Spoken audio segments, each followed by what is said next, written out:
Hi guys, today we will talk about how to add moments group on your WeChat app. We will go to figure out this solution or know how you can do that on your WeChat app. All you have to do, you just go down here, you click here on me, then it's going to take you to next window here, and you just click here on settings.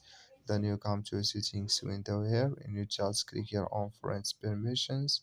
Then you come here to this window here, and you just click here on moments. Then you come to this window here, and you click here on moments groups.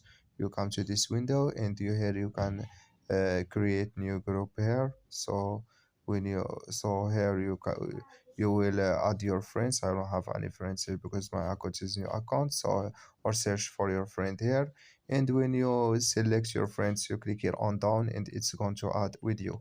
Thank you for your watching. Don't forget to support us by like and subscribe, and see you in next video.